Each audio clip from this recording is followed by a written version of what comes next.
Hey peeps, 'tis I, the queen of my queendom, in my kitchen, and we're doing it my way tonight. Tonight, I'm going to make poor girl salmon cakes. Why are they poor girl salmon cakes? Because it's a week before payday, and almost everything in this recipe was already in this house. Then I'm also going to make some roasted red potatoes that I'm going to brown on the stove top first. I'm going to pair it with my favorite wine, a little bit of spinach, and I'm going to make a funky, quick dessert. We're doing it just like that in the queendom. Let's get busy.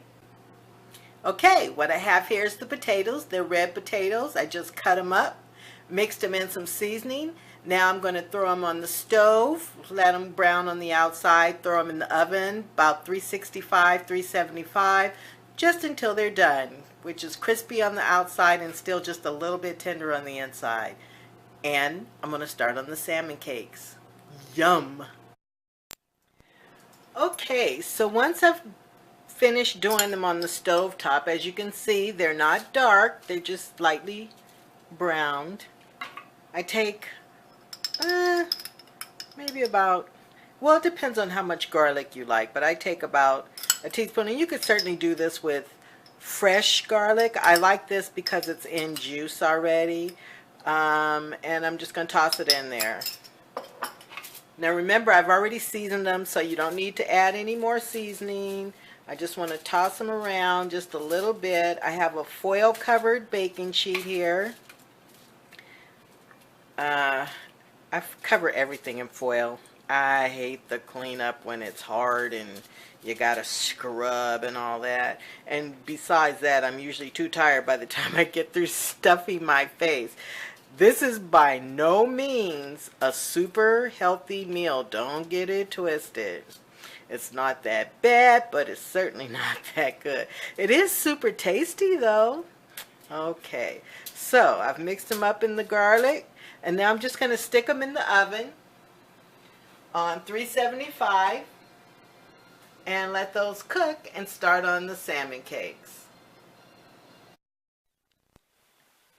Okay, finally we're at the salmon cakes. Let's talk salmon cakes. So first of all, I used a can. Now I'm showing you this mess because this is what you get when you get a can. You get a can stuffed, and you basically have to go through it, and you want to pick out the bones and flake it with your hands and all that. And I like this brand. It's been around for a long time and it works fine for me. Now you can also do this with fresh salmon, which I have done. Like I said, this is poor girl salmon cakes tonight.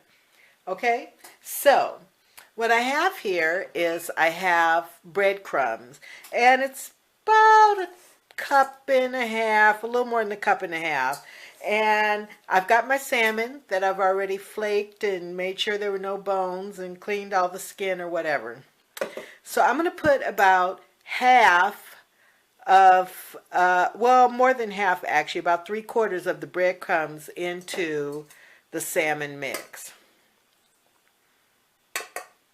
Okay, and then I'm going to save some to roll the cakes in. Next I have green onions, and I use the green and the white part for flavor. So I'm just going to scoop that in there. Okay, I have 2 eggs I've beaten. I'm going to put that in there.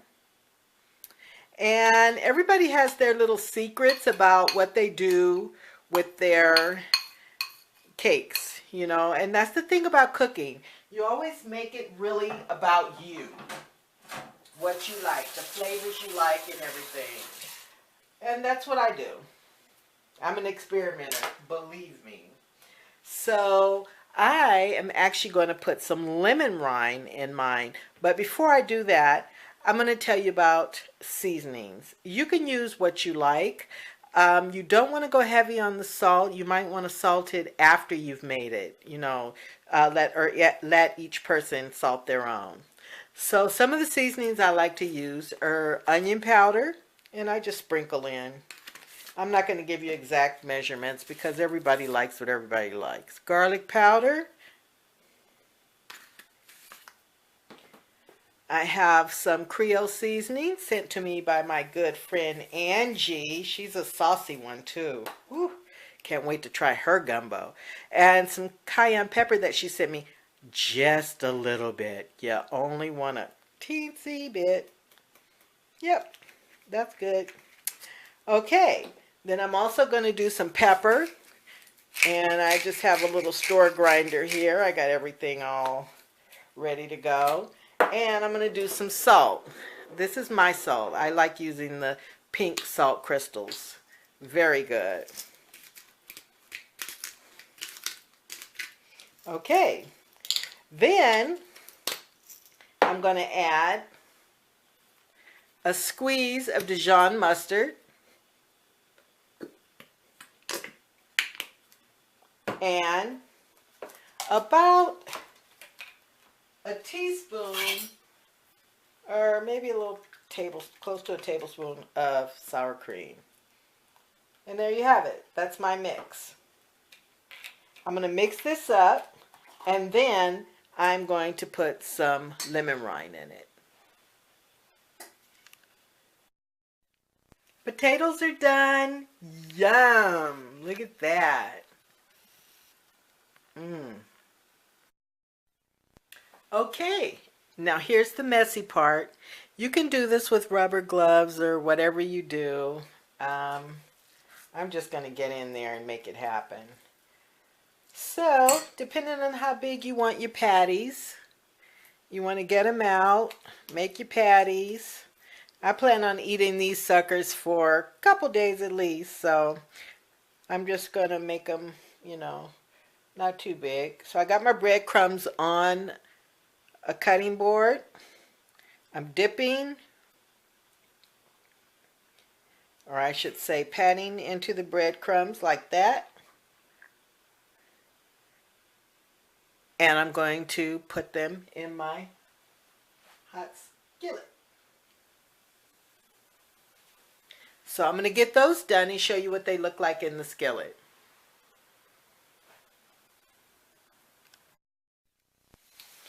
Ooh, I can't wait to get these babies on a plate. You want to cook them until they're done. I'd say brown and crispy on both sides. I'm not even going to lie to you. This is so good. I'm probably going to wind up hurting myself.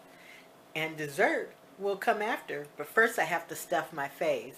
So what I have here on this beauteous plate is my roasted potatoes. I have my crab cake, and the sauce I simply made by mixing some Dijon mustard, a little bit of sour cream, some lemon juice, and some capers. And then my spinach over there is simply topped with lemon juice and pepper. How fabulous is that?